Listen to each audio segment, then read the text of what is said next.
My name is Tanya Thurman. I'm 34, a gunnery sergeant in the Marine Corps, and I sign for everything I touch. On June 12th, I was $7,000 from Guthrie, Oklahoma, when my lender emailed me at 4 in the morning.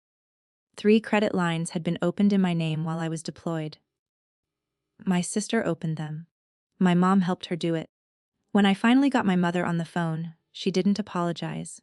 She said Robin was struggling, and I wasn't using my credit anyway. So, I did the only thing the bank would accept.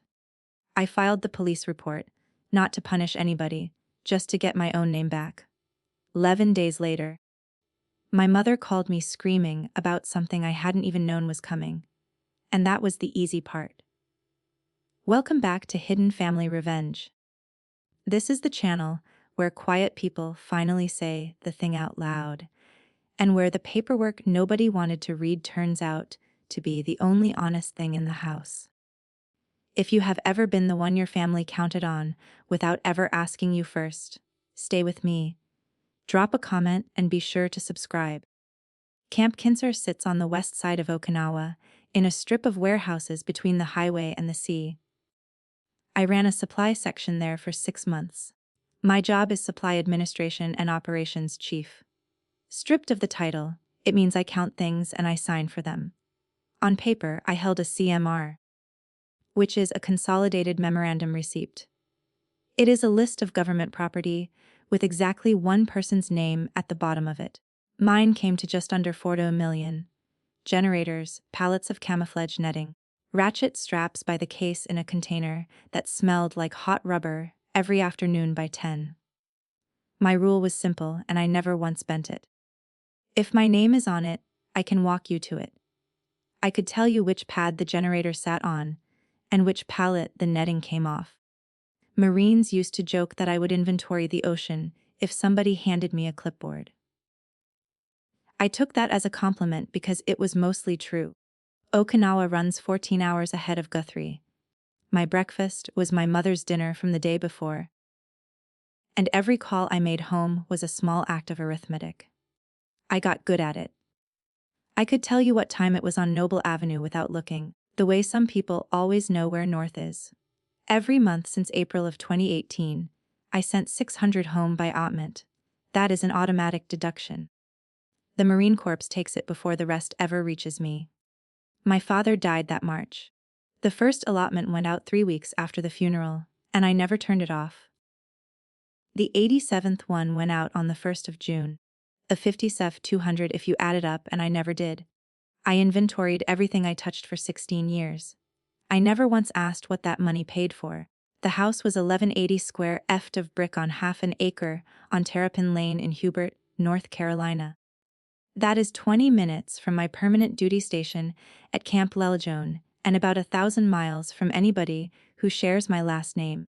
It had a pole barn with a dirt floor. It had a pecan tree at the back corner of the lot leaning slightly the way old pecans lean. The listing photos were bad.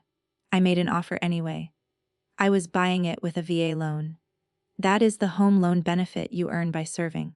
My loan officer was a patient man named Taryn Ordway. He worked out of Coastal Carolina Home Lending. Closing was set for August 18, 2025. I would still be in transit from deployment. A real estate attorney named Bernice Lofton held my power of attorney. She would sign the papers for me. I had a folder on my laptop with the inspection report and the appraisal. There was a photo of that pecan tree in it. I looked at it more than I want to admit. 16 years in, I had a truck, a storage unit in Jacksonville, and a savings account. I had never owned a wall. My father rented his whole life. He died in a house that belonged to a bank. It also belonged to my mother's name and to a probate file. One night on the phone, I told Ruben, called her about it. This would be the first thing I owned with one name on the paper.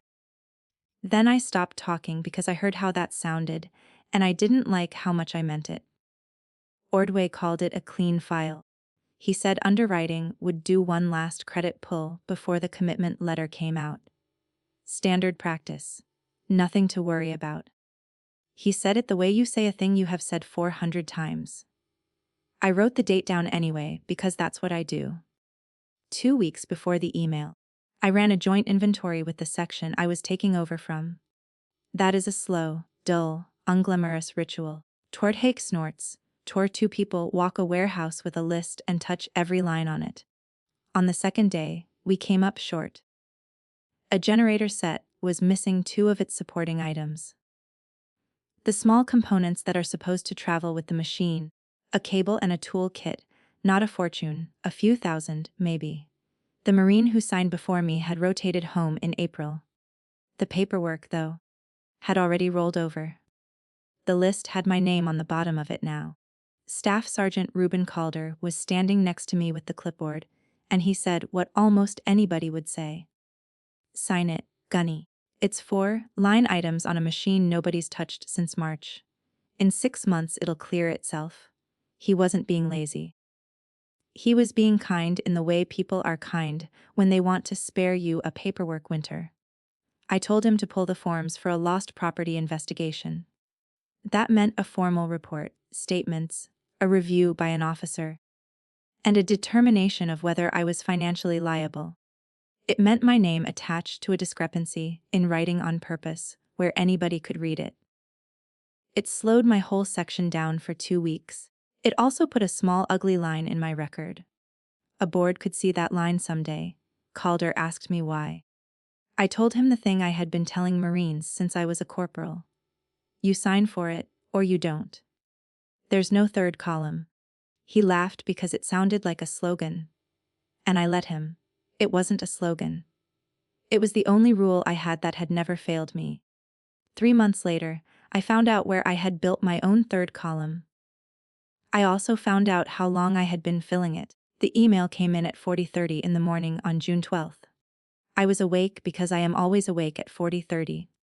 Ordway's subject line was calm. The body was not. Underwriting had run the final credit pull and found 3 trade lines opened in the last 90 days. A trade line is just an account as the credit bureaus see it. My debt-to-income ratio had gone through the ceiling. The file was suspended pending explanation. I read it twice. Then I sat down on the edge of my rack.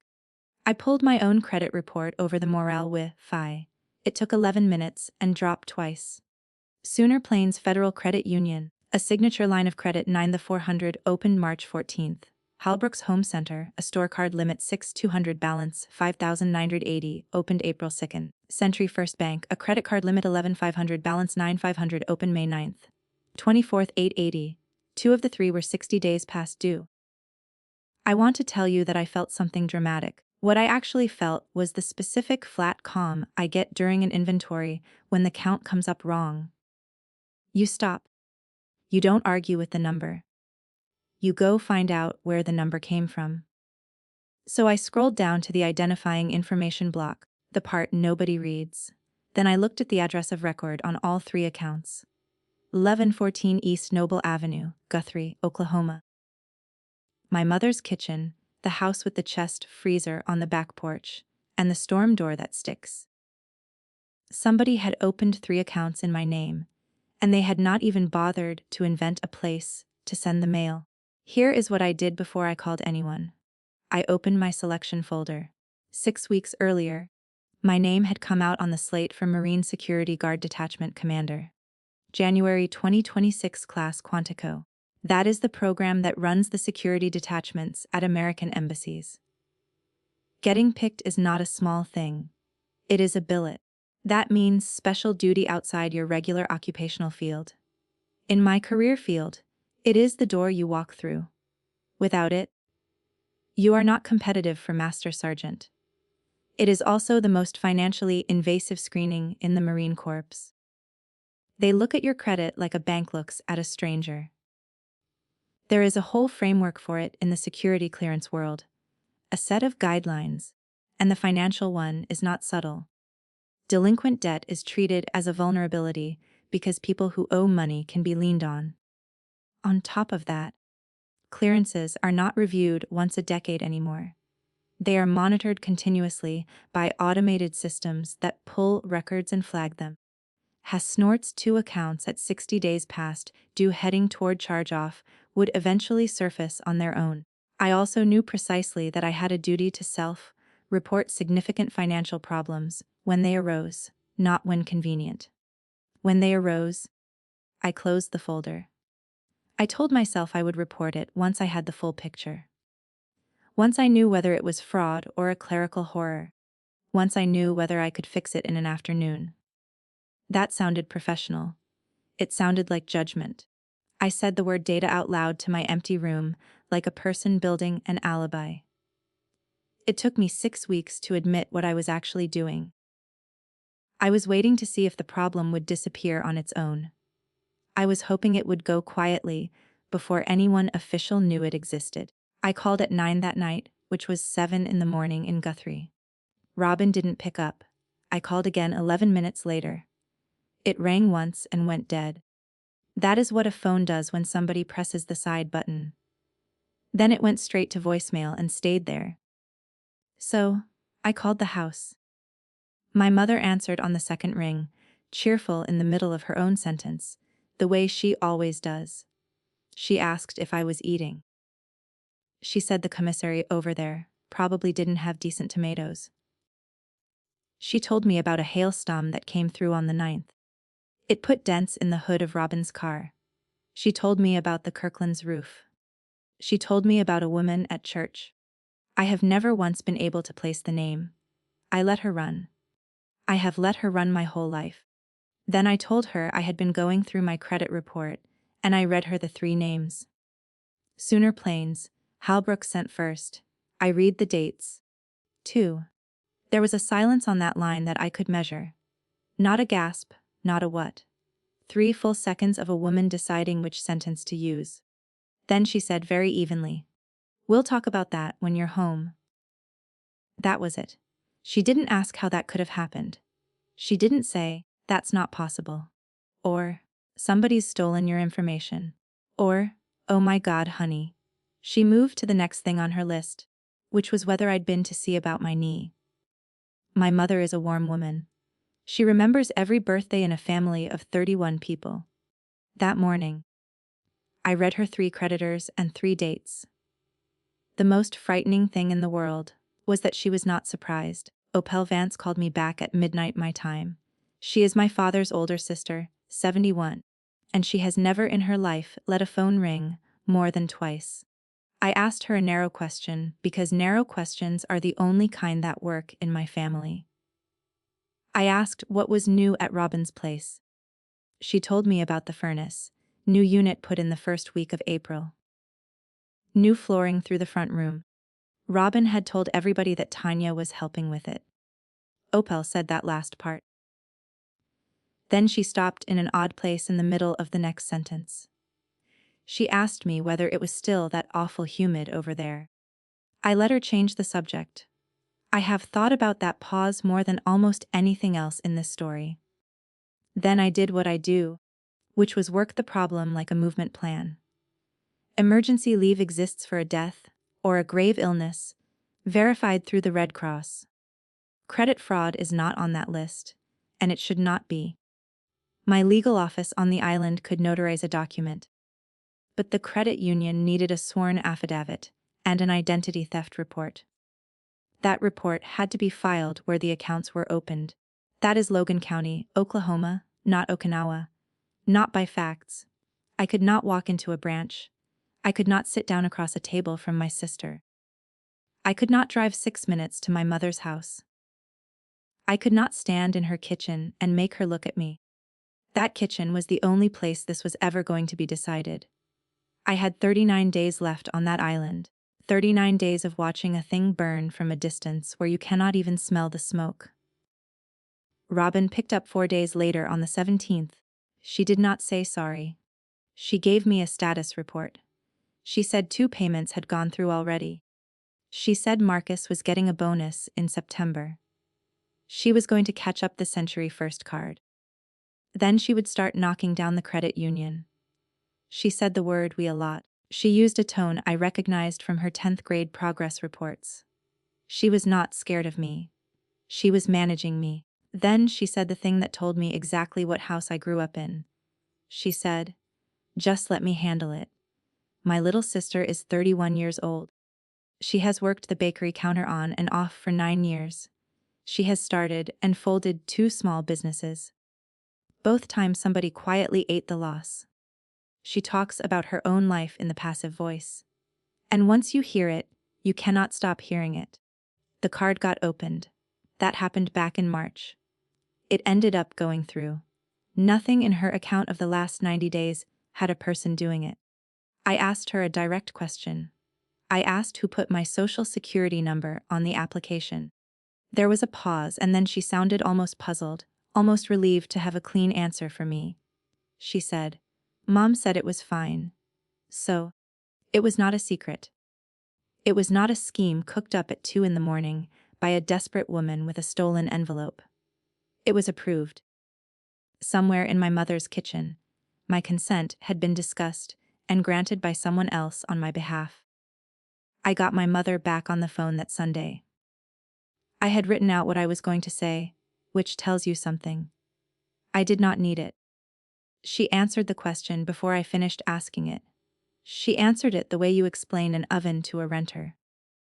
Robin was struggling. The furnace in that trailer had been out since February, and there was a 9-year-old sleeping in it. Marcus' hours had been cut back in the winter. And you, she said, you weren't using your credit anyway. She said that last part gently. It was not an accusation and it was not a defense. It was an observation about a resource. I said the words, identity theft. I said them flat, without heat, because I wanted to hear what would come back. My mother laughed, not a cruel laugh, a confused one. The short surprised sound you make when a stranger uses a legal term for something ordinary in your own house. She said, "Tanya, that's your sister." Then she said the sentence I have carried in my chest ever since.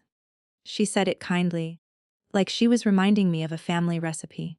You had it to give. That's all being family is. I sat on the concrete outside the chow hall with the phone at my ear. The container yard lights were out in front of me. I had spent 7 years believing I was generous. It turns out I had been a line item, and the line item was performing exactly as expected. I got off the phone wondering how old that rule was.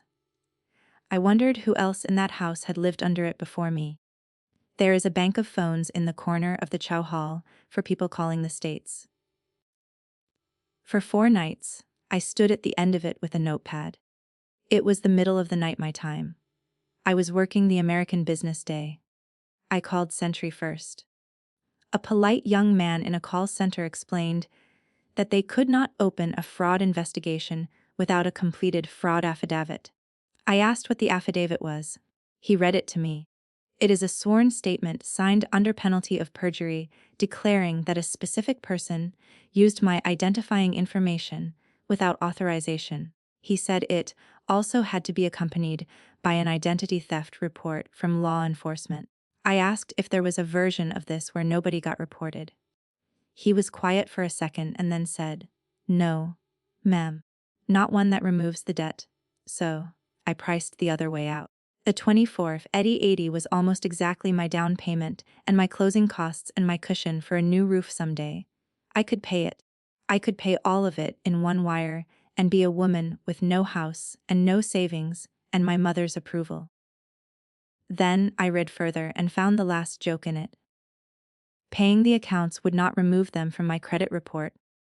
They, he snorts, would sit there for 7 years as accounts I opened and struggled to pay. Underwriting would still see them in August. There were 3 ways out of this thing. I called all 3. Not one of them existed. I'm going to stop here for a second because this is where I still get stuck. There was no quiet way out of it. Not one. If you've ever found out that protecting yourself and protecting your family were 2 completely different jobs, tell me in the comments which one you picked. I read every single one. And if this is hitting close to home, subscribe so you don't lose the rest of it. Rhonda Baird is a fraud analyst at Sooner Plains Federal Credit Union. She is 45 and she talks the way a good corpsman talks. Slow and exact. No wasted comfort. She took my call at 7 in the morning her time, and she stayed on the line for 50 minutes. She confirmed the signature line of credit, $9,400. Funded March 14th. She confirmed the application had come in through the online portal. Then she said something and stopped in the middle of it. She said the application was submitted online, but there was in-person verification at the branch. I asked what that meant. She said she was not able to discuss another member's file. I asked it a different way. She said politely in a voice that had gone careful that she was not able to discuss another member's file. So, somebody had walked into a branch on Noble Avenue in March. They had documents in a folder. They stood at a counter and vouched for me. Rhonda told me the rest of it plainly. To remove my name from that obligation, she needed the sworn affidavit and a police report. There was no other path, no manager, no exception, no letter from a gunnery sergeant that would substitute. Then she told me the part I did not think hard enough about. I was too focused on getting my own name back. She said once that report exists, our systems act on their own findings. She said, nobody here gets to unfind fraud. I thanked her. I hung up. I stood in the dark by a bank of pay-onces in Okinawa. I could not stop wondering who had stood at that counter in March. People always want to know how somebody like me got caught. So, I built a timeline in columns the way I build an inventory sheet. I am going to give it to you straight. That includes the parts that make me look bad. February of 2024, before my last deployment. I placed an active duty alert on my credit. That is a protection for deployed service members. It requires lenders to take extra steps to verify identity. It is good for 1 year. Mine expired in February of 2025 on schedule exactly as the law is written, 1 month before my sister walked into a branch. January 14, 2025. I lifted the credit freeze at all 3 bureaus. I did not do that carelessly. You are required to lift it to let a lender pull your file. And I was getting pre-approved for the house. My orders to Okinawa then moved up by 3 weeks, which is a thing that happens. I ref bureaus from a computer in the morale center the night before I flew. The third session timed out at the confirmation screen. The bureau mailed the confirmation letter, which is standard, to the address of record. That address was 1114 East Noble Avenue. I had a form filled out to change it. It was in my go bag in a folder with a stamp already on it. So, nobody broke in. I unlocked the door myself so I could buy a house. Then I asked them to mail the key. They mailed it to the one address in America I most needed locked. I landed at Cherry Point on July 21st. On the 23rd, I put a duffel in my truck. I drove 1550 Mem to Guthrie. I stopped for the night outside Memphis because I am not 22 anymore. I got in Thursday evening and I did not go to the house. I got a room at the Bluest Stem Motel on Division Street. That is 6 minutes from my mother's front door. I lay on top of the covers with my boots still on. I had gone by Noble Avenue once in daylight just to look. Through the storm door, I could see the chest freezer on the back porch. A stack of mail sat on top of it, 6 in deep. It was rubber banded, and my name was on the top envelope. Several of them had been opened, not steamed, opened with a thumb. Friday morning, I walked into the post office 2 blocks off Division Street. I asked for a change of address form, the one they call 3575. I filled it out standing at the counter with a pen from my chest pocket. Old address, 1114 East Noble Avenue. That mailbox had carried my name for 16 years since the summer I enlisted at 18. Every duty station, every re-enlistment packet, every Christmas card from every Marine I ever served with had gone there first. New address, a box in Hubert, North Carolina that I had rented on Wednesday for the $11 a month. The clerk asked me if it was temporary or permanent. I said permanent. She stamped the receipt and slid it across, and I folded it in 4 and put it in my wallet. Snorts. 2 hours later, Robin texted me. Hallman says the mailman put a moved sticker on Mom's box. What are you doing? Nobody in my family ever mentioned 24th, 880 to me. They called about the mailbox. My mother came to the motel that evening at 7 with a foil pan on the passenger seat, chicken and rice, still warm, with a paper towel under the lid. She did not want to come inside. We stood in the parking lot under the light on the pole, while trucks went by out on Route 33. She never mentioned the money. Not one figure. Not one account. Not one date. She talked about the Holmans. She talked about how it would look. A woman down the street had already asked her a question at the Sonic. She said, "We don't do things that way in this family." She said, "Your father would be sick over this." That one landed, and she knew it would. And I do not think she planned it. That is the part that is hard to explain about my mother. She is not scheming. She is fluent. Two of my aunts called me that same night, an hour apart. Both of them opened with, "How are you holding up, honey?" Both of them arrived at the same destination. Neither one asked about the 3 accounts. Before she left, my mother put her hand flat on my forearm. "She used to do that when I had a fever." She said it again, softer this time, almost as a comfort. "You had it to give. That's all being family is." I stood there with a warm pan in my hands, and I finally understood the shape of the thing I was in. This fight was never going to happen on paper. It was going to happen in kitchens and parking lots and phone calls between women who have known each other for 50 years. And on that ground, I was never going to win. Not once. Not ever. Saturday, I drove out to Robbins, 6 minutes the other direction. It is a double wide on a rented lot at the edge of town. There is a dog run and no dog. Marcus Kessler met me at the steps. He is 34. A lead installer on heating and cooling systems. He is the only man I have ever seen apologize with his whole body. He made coffee. He said, "I'm sorry about 4 different ways." And every one of them was real. Wyatt came around the corner of the trailer with a 5-gallon bucket and made me look at a bullfrog in 3 in of water. He told me its name was Chief. He is 9. He has my father's ears. Inside the front room had new luxury vinyl plank flooring, gray. Still with the sticker residue at the threshold. The new furnace hummed in the hall closet. Marcus got a napkin off the counter and started drawing me a payment plan. Arrows, brackets, the word month written 3 times. There was not a single number anywhere on it. He kept saying, "If we can just get the store card knocked down." I sat there in that clean, warm front room.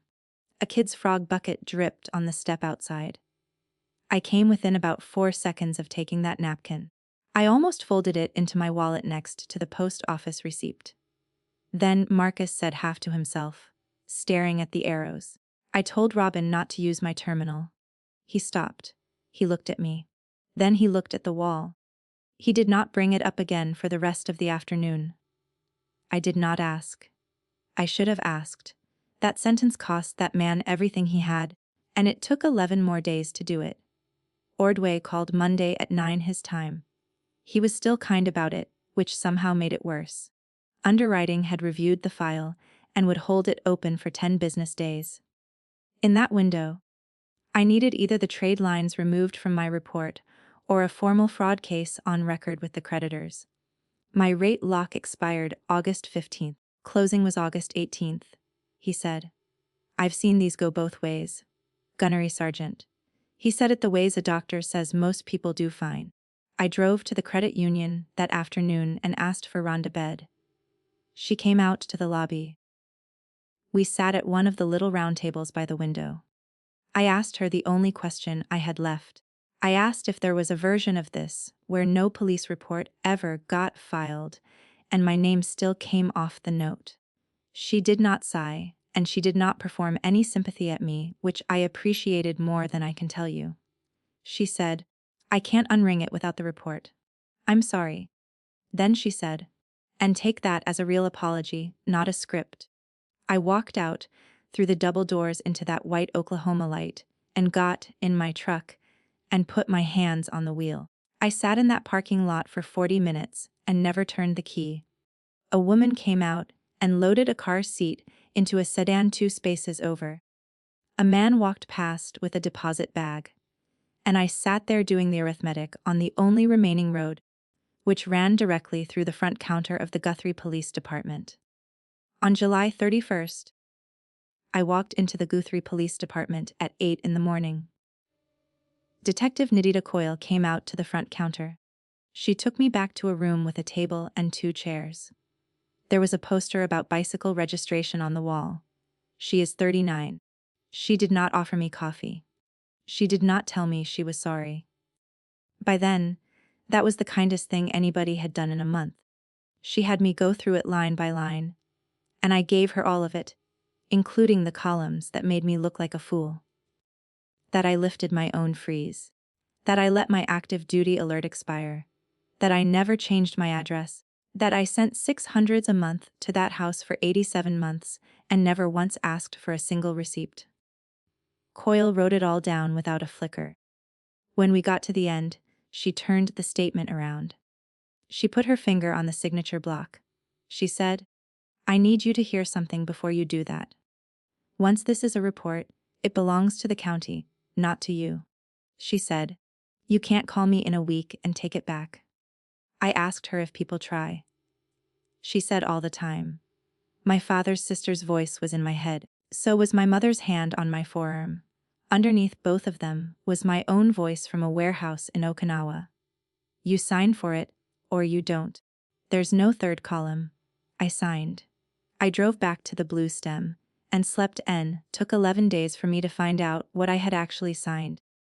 The next 10 days were paperwork, and paperwork is boring, and I want you to know that on purpose. I filed a report on the federal identity theft site and printed the recovery plan it generated. I sent block requests to all 3 credit bureaus. There is a federal provision for it, 6 and 5B. It lets an identity theft victim have fraudulent accounts blocked from her file. I attached a copy of the police report to each one. Certified mail, 3 green cards. I built a spreadsheet, a column for the creditor, a column for the case number, a column for the date sent, a column for the date an answer was due. I called her one night from the motel to check on my section and told him where I was at. He said respectfully, "Gunny, nobody would have known." I laughed and let it go because he was not wrong. I did not have an answer yet that would survive being said out loud. Guthrie went silent. My mother did not call. Robin did not call. Even Opal did not call. And Opal calls people on their birthdays at 7 in the morning. I read that quiet as good news. I thought the family had decided to let the process work. The way you let a doctor set a bone. On day 10, I drove to a home store in Edmond and bought curtains for a house I did not own yet. Day 11 was August 11th. The phone went off at 6:40 in the morning, and my mother was already screaming when I answered. It took me a while to assemble the pieces, because she was not telling a story. She was firing debris. 3 things had happened inside 24 hours, and I had decided exactly none of them. Sooner planes had matched their own records. One member had walked in on March 14th and vouched for the application. It was my mother. She had signed the note. When he snorts, the affidavit landed saying the borrower never authorized it. The credit union acted on its own findings under the terms every member signs. They froze her share account and applied the offset provision against the balance. They accelerated the loan on her 2019 pickup. They terminated a 31-year membership and reported it. Her direct deposit bounced back on the 10th. Second, Hellbrook's loss prevention had traced the store card application to an employee terminal and an employee discount code. Marcus was walked out on Friday by a manager named Cheryl Priest. His installer's bond was suspended pending the outcome. He could not take a single job in the state while that file stayed open. Third, Century First had referred the whole thing to the assistant district attorney for Logan County. My mother was shouting so hard the phone was clipping, and then she screamed the sentence at me like a verdict. "You had it to give. That's all being family is." I stood in a motel room in the dark and understood from her own accusation that my mother had been standing at that counter. I tried to stop it. I want that on the record because people hear this story and assume I built a trap. I called Rhonda Barr at 9 that morning and asked her to withdraw the whole thing. She was very quiet and then she explained it to me twice patiently. The way you explain a thing to somebody in shock. Once the institution has documented fraud, it is required to act on that finding. There is no button. The victim does not get to instruct a federally insured credit union to ignore what it found. She said, "I know you didn't want this. And it doesn't matter that you didn't want it." I called the corporate number at Holbrook's and got the same answer in a colder voice. I called the district attorney's office and left a message that was never going to help anyone. Around 400 that afternoon, my mother called me back and she did not yell. She put Wyatt on the phone. He was breathing the way kids breathe when they have been told to say something. He said, "Aunt Tanya, are you making my dad lose his job?" I said, "No, buddy." It was true, and it was also in some way I still cannot fully take apart. Not the whole truth. I told him I loved him. I told him to take care of Chief. Then I hung up.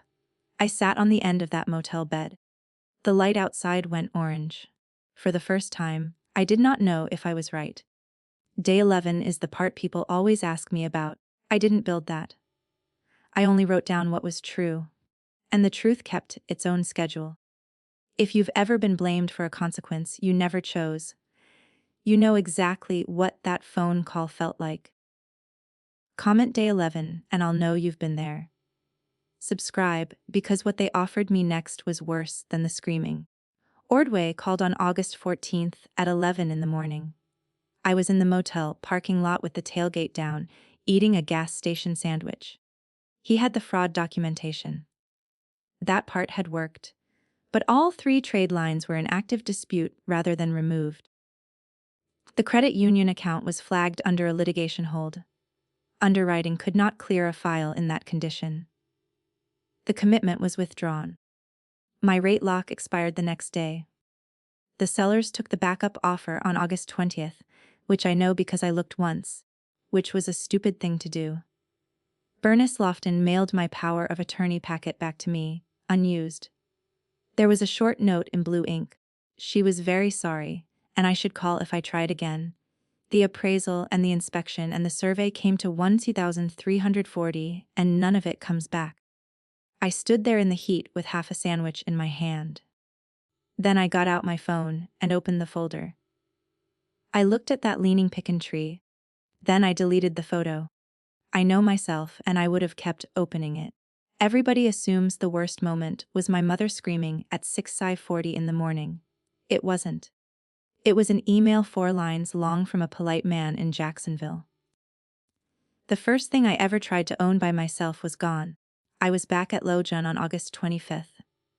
My credit report now showed 3 accounts in dispute, 2 of them heading for charge-off. And I sat down one night in my barracks room and read the reporting requirements, the way a lawyer reads a lease. The obligation to self-report significant financial issues is triggered when the issue arises, not when it is resolved, not when it is convenient. But here is the honest shape of it. The continuous vetting system would get there on its own eventually, and eventually could be 3 months or 6 months or 9. My disputes were already filed. If the bureaus granted the blocks in November or December, my file would come back clean before any automated flag ever tripped. I would report to Quantico in January with a spotless record. Nobody would ever have to know about that autumn. Nobody would know what had been attached to my name. Calder said it again on a Thursday in the smoke pit. He was not even talking about my case. He meant it as a general observation. Nobody would have known. I opened the self-report form on a Tuesday night at 2200. I typed my name. I typed the first 2 lines of the summary. Then I closed the laptop and went for a run in the dark, and did not open it again for 11 days. I flew back for Labor Day weekend because Opal asked me to. She picked me up in her BIC on Saturday afternoon. She drove me to Noble Avenue while my mother was at the church rummage sale. Opal has a key and always has. She walked me through the kitchen and past the pantry. There is a door back there to the room I always thought was storage. She opened it. Single bed against the wall, a dresser with a doily, one window low looking out at the downspout, and a strip of gravel. Opal told me that her brother's wife lived in that room until she was 27 years old, that my mother started the practical nursing program in 1982, that she quit it in 1983 because Janu needed somebody home. And somebody home meant Loretta. Loretta was the one with the paycheck from the hospital cashier's office. She handed her pay envelope over every Friday from the time she was 17. Juanita died in 1994, and by then the room was just where my mother slept. Opal stood in that doorway with her hand on the frame. She said one thing about my mother. She never brought it up again. Not once in all the years since. Your mother has never owned one single thing that was only hers except that account. I stood in a room the size of a supply cage and finally understood that my mother was not attacking me. She was handing something down. It had been handed to her. She had carried it for 46 years. She was doing what people do with a weight like that. She was passing it to the strong one. Desmond Fite was sitting at Opal's kitchen table on Sunday afternoon when we got back. Hand snorts, he is 58, gray suit, no tie, a folder squared up in front of him. He is Robin's attorney. And he was polite to me in a way that told me he had done this 100 times. He laid out terms he had worked with the assistant district attorney, a woman named Marla Newist. The terms were simple enough. I would submit an amended statement calling the 3 accounts authorized family use. An internal misunderstanding between a mother and 2 daughters. Then the office would decline to prosecute Robin. Sooner. Plains would reverse the offset and reinstate my mother's membership. Halbrooks would close its file and Marcus' bond would be restored inside 30 days, and he could work again. Fite went through it slowly and let each piece land. Then he told me the price, and he did not soften it, which I respected. The 24th ND80 becomes legally mine. It stays on my report for 7 years, and the amended statement is submitted under oath. Opal put her hand over mine on that Formica table. A plate of pecan bars sat in the middle untouched. The kitchen clock was very loud. She said, "Just fix it, honey. Nobody has to be a criminal." Fite left the folder on the table. He set a pen on top of it, squared to the edge, and said he would need my answer within 72 hours. They gave me 72 hours, and they used all of it. Robin called Sunday night and cried, and it was not performance. I have heard my sister fake cry since she was 6, and this was not that. She said Wyatt asked her if they were going to have to move again. She said she knew it was her fault. She said it out loud once plainly, and then she asked me to sign. Marcus texted me Monday morning. He apologized for putting me in this position. I believe he meant it. In the next message, he asked about the bond. Would it really come back in 30 days? And I understood him. A man with no work cannot afford to be noble for very long. 2 aunts called. A cousin I have not seen since 2019 messaged me a photograph of my father. And then Monday evening, my mother called, and she did not raise her voice at all. She sounded old, which she had never sounded before. She said, "You're the only one in this family who can fix this." That was the whole argument, and it was a good one because on paper, she was right. Look at it as a ledger, sign, and 4 people are made whole. Robin has no record. Marcus works. My mother has a bank again. Wyatt stays in his school. 1 person pays. It is the person who can pay, the one with steady income and no children. The one with a career that will still be there in 7 years. Every accountant in America would tell you that is the efficient allocation. That was the first time in my life I understood why my mother believes what she believes. On a spreadsheet, she is not a villain. On a spreadsheet, she is right. Tuesday morning, I took the folder out to my truck and read the amended statement. The only way I know how to read anything, pen in hand, line by line, a tick in the margin for every line I could verify, a mark for every line I could not. The first 5 lines were fine. They were dates and account numbers and my legal name, and they were all correct. Line 6 said, I authorized my sister's use of my identifying information. I sat with that line for a long time in a parked truck. The windows were down. A wasp worked the edge of the windshield because I could see the entire shape of it now. For 87 months, I put 600 into that house and never asked for an accounting. Not one receipt, not one question. I told myself that asking would turn love into a transaction. That is a beautiful way to say a very simple thing. I did not want to know. That money went somewhere, and the somewhere was never written down.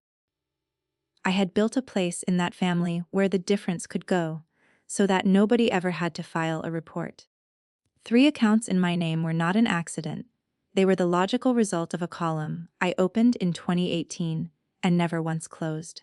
And if I signed line 6, the column stayed open. My name would still be at the bottom of it. Someday Wyatt would be 19 and need something. There would still be a place in that house to put the difference. I said it out loud in that truck alone to nobody. You sign for it or you don't. There's no third column. And then I understood the harder half of it, which had been waiting for me since June. Refusing to sign their statement was going to be the easy part. The expensive signature was the one I was going to have to put on myself. We met at Opal's kitchen table at 2 on Tuesday afternoon. Fight on one side with his folder. My mother and Robin across from me. Opal at the end next to the stove with her hands in her lap. The ceiling light in that kitchen is yellow. The clock ticks. The peon bars were still on the plate under plastic wrap. A day older. Fight asked if I had reviewed the statement. I said I had. Then I picked the folder up, squared it, and slid it back across the formica to him with the pen on top unsigned. Robin made a small sound. Fight did not move. My mother stood up so fast her chair went over backward. It hit the baseboard. Then she said the worst thing she has ever said to me. She said, "You are always the coldest thing in this house." I did not stand up. I put both hands flat on the table, and I brought my voice down until she had to stop talking to hear me. I said, "I'm not signing my name to a story that isn't true. Not even a kind one." And then I said the only other thing I had prepared for the whole room. I said, "Robin can take the diversion. I'm just not writing anybody else's truth for them." Nobody answered me. Opal looked at the stove. I picked up my keys and I left, and the storm door shut behind me, the way it always has twice. 40 minutes later, I was in the parking lot of the Blue Stem Motel. I stood under the light on the pole. The wind came across Division Street. A truck downshifted out on Route 33, and I made the call that actually cost me something. I called Sergeant Major Lloyd Akin at home on a holiday weekend, and I told him I had a significant financial issue to report. Then I wrote it up that night. I sent it to Charlene Rusk, our battalion security manager. I did it before continuous vetting ever pinged. I did it before I submitted a single page of my embassy duty packet. And I put the ugly columns in it. That I lifted my own credit freeze. That I let my active duty alert lapse. That I never changed my address of record. That I sent 87 allotments to that house and never reconciled $1 of it. That my own mother signed a fraudulent note. I filed a report on myself with exactly the same detail I had filed on that generator set in Okinawa. Akin was silent for about 4 seconds. Then he asked me one question. "Gunny, do you know what this is going to do to your slate?" I said, "Yes, Sergeant Major." September through November was interviews and statements. My self-report triggered a financial review, and a review means an interim flag on your file while it is open. I sat with an investigator in a small room at Loon twice. I produced bank statements going back 3 years, the police report, the affidavit, the bureau correspondence, and a 1-page schedule of every dollar of the 24,880. I was told more than once and always politely that the file would probably resolve in my favor. Probably is not a date. In October, the Marine Security Guard program pulled me from the slate. That is a form letter. It uses the phrase administratively removed. The January class at Quantico filled without me 31 seats, and I could name 4 of the people in it. The Master Sergeant Board convened that winter. My record showed no billet. The one I had earned was sitting in a folder marked pending. Careers are built out of timing. I lost a cycle. Akin caught me outside the chow hall in November and said it without any ceremony at all. He said, "You did it right. It's still going to cost you." He is not a warm man, and that was not a warm sentence. I intend to keep it anyway for the rest of my life. Calder said his line one last time in the section office. Quieter than before, almost like an apology. Nobody would have known, and this time I had the answer, and I gave it to him without heat. I said, I would have. I signed for it. Nothing about the good part was dramatic. In December, all 3 bureaus granted the block. The 3 trade lines came off my credit file. They came off because the affidavit was true when I signed it. It stayed true under every question anybody asked. That is the entire mechanism. There is no clever version. Robin accepted a deferred prosecution agreement in November. Restitution on a schedule, 200 hours of community service, and no conviction if she completes it. Marcus got his bond back in January, once the file listed him as a witness rather than a subject. Halbrooks did not take him back. He works for a 2-truck outfit out of cash, and now it Haysnorts pays about $9 an hour less. He did the least in this story and lost the most. I think about that on a schedule. My mother's membership at Sooner Plains was not reinstated. 31 years terminated, reported permanent. She banks at a place in Edmond now through an intermediary program because of the report. None of it healed. Nothing knitted back. What I got instead came in a business envelope on a Thursday in December. 3 of them across 2 weeks. 1 from each bureau. They arrived at a post office box in Hubert, North Carolina. They were addressed to Tanya Thurman. There was no other name anywhere on them. The Financial Review closed in February of 2026 favorably. Being the victim of identity theft is a recognized mitigating condition. The record showed I had reported it myself before anyone asked. I kept my clearance. I kept my rank. I lost a year, which is the honest accounting. I rent a duplex in Hubert now, 2 streets over from Terrapin Lane. I made that decision on purpose. I would probably not recommend it. I drove past the house once in January deliberately at about 11 in the morning, and I did not slow down. There was a child's bike lying on its side under the pecan tree, the way kids leave them, front wheels still turned. That was the right ending for that house, and I knew it while I was looking at it. My mother has not called me since November. Opel writes letters, actual letters in blue ink on lined paper. She still thinks I should have signed. She says so about every third one. In February, the first restitution payment came. A money order for $75 from Robin made out in her careful bakery handwriting. It came to the box in Hubert. It could not have come anywhere else. Tanya Thurman does not exist at 1114 East Noble Avenue anymore. She has not since a Friday morning in July.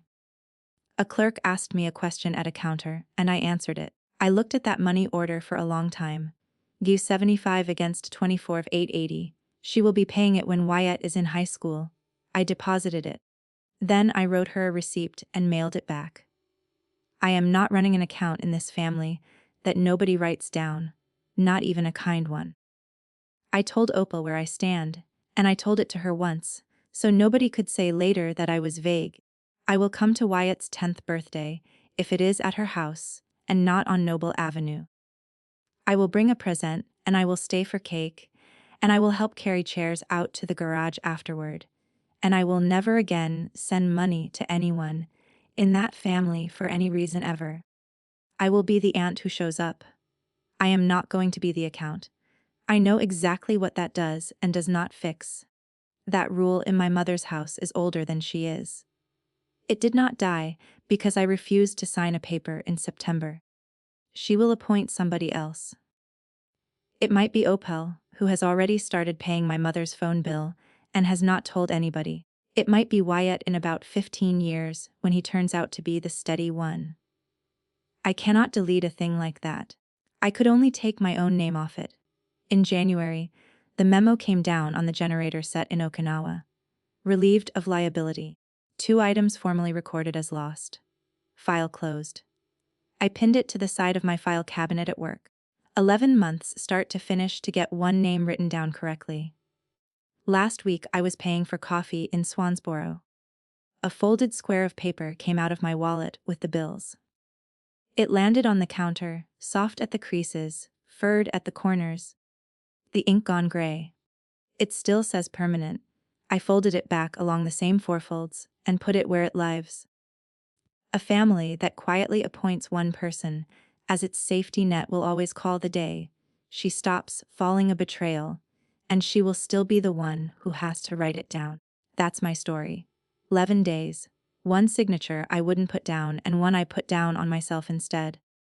If this made you think about a credit freeze you never confirmed or a fraud alert that quietly expired, go check it tonight. Don't wait for an email at 4 in the morning. Thank you for being here. Writers' Resources,